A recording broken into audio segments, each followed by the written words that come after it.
Governor Greg Abbott taking aggressive actions along the border in anticipation of a mass migration now that Title 42 is set to end next month.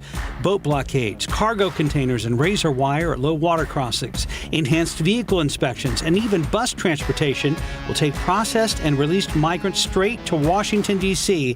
in an effort to alleviate stress on the state system. The Emergency Management Department will be in charge of transportation. The NATO Secretary General is warning the Russian invasion of Ukraine could last for years as Russian President Vladimir Putin still wants the whole of Ukraine. This comes as U.S. intelligence officials are working to identify Russian units involved in committing a massacre in Ukraine, where bodies of civilians were found dead in the streets. A Turkish court has decided to transfer the trial in the murder of journalist Jamal Khashoggi to Saudi Arabia. Khashoggi was killed in 2018 at the Saudi consulate in Istanbul, leading to a large rift between the two countries. His fiancée, along with human rights groups, condemned the move, claiming a Saudi trial would not be fair and plan to appeal the decision.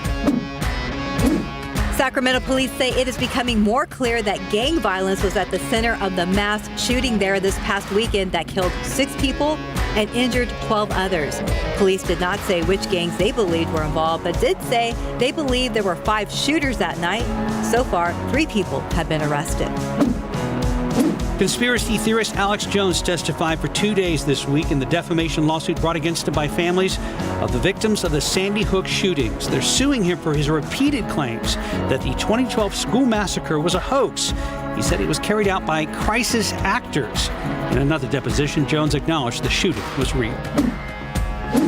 Healthcare providers hoping to get new guidance on COVID vaccines from the FDA will have to keep waiting. The agency's advisor meeting discussing the future of vaccines and boosters ended with no solid answers yesterday. Part of the problem is it's still relatively unclear what future vaccines may look like. The committee plans to continue its conversation in the coming months.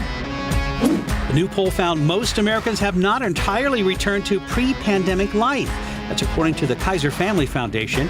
42% say they are doing some, but not all of the activities they engaged in before the pandemic.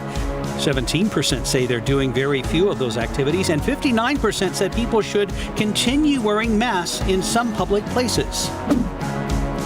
Another day of losses on Wall Street as traders brace for more aggressive moves by the Fed to curb inflation. The Nasdaq losing more than 2.2%. The S&P down nearly 1%, and the Dow falling around 0.4% after the release of the minutes from the Fed's last meeting.